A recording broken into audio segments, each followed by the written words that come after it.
A fire destroyed a house on Valley Street in Pembroke on Tuesday afternoon. Firefighters say the fire started in the garage and moved into the breezeway and the house. 2 people were transported to South Shore Hospital and later released. 2 others were also in the house when the fire broke out. One resident, an elderly woman, was saved by 3 passerbys, an off-duty Boston police officer, an off-duty Duxbury firefighter, and a neighbor, a handyman who had just lit a fire in the fireplace of his own home. I was on my way home, and I was coming down Valley Street, and I could see smoke in the area in the sky, and so I just kind of figured Pembroke had a fire, and so I kind of just wanted to drive down and made sure that somebody was there from the fire department, like that they were notified. And, I got there was no fire trucks on scene. There was a couple neighbors in the front yard, and so I just parked my truck and got out, and I wanted to make sure somebody had already called it in, and so then after that they said yeah, it was already been called in, and then I asked if was anyone in the house, and they were like yeah, still people in the house. So I ran out. So I ran up to the front of the house, and there was a lot of smoke and fire, and ended up the husband was just coming outside, and I was like, "You the only one in the house?" And he's like, "No." He's like, "My wife's in this front bedroom." So there was a couple of neighbors trying to knock on the window to talk to her, and I tried to go in the front door, but that room was very well involved with fire, so I couldn't get in there. I was off duty, so I didn't have any gear or anything. So then after that, just kind of there was other neighbors there that did a great job, and we decided that we had to get in this window. So one of the other gentlemen that was there, we knocked out the bedroom window. The woman there, and ended up being right inside the window.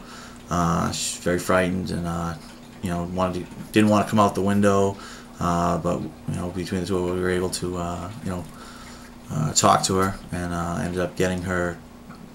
I reached in and grabbed her hand and pulled her close to us, and we kind of yelling at her, saying, "This is your only way out of the house." And so finally, she got on board with our plan, and she was trying to squirm out, and we were pulling, and luckily there was the great neighbors there trying to help, and we were able to get her out of the house, and she was doing okay afterwards, which is a big plus.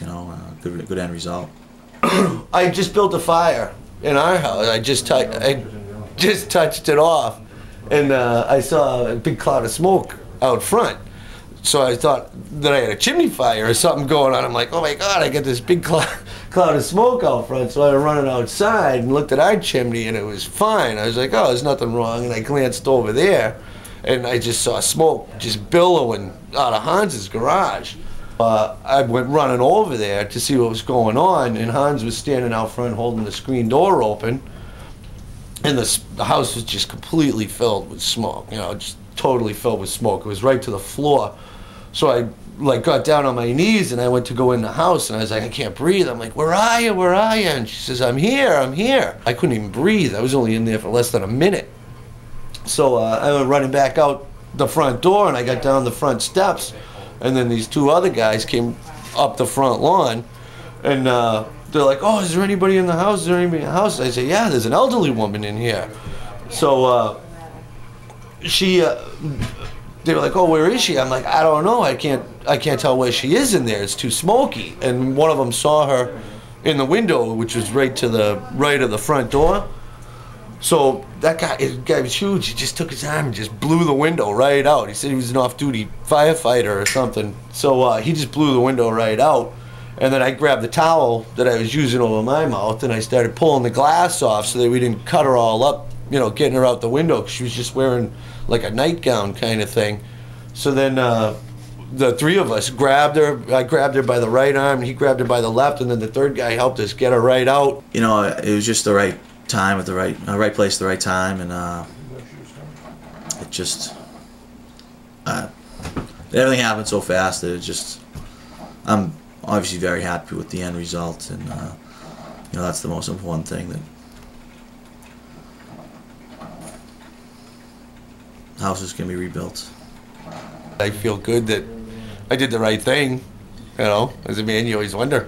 You know, what would I do in that situation? What would I do in a plane crash? What would I do in a house fire? You know what I mean? You always wonder.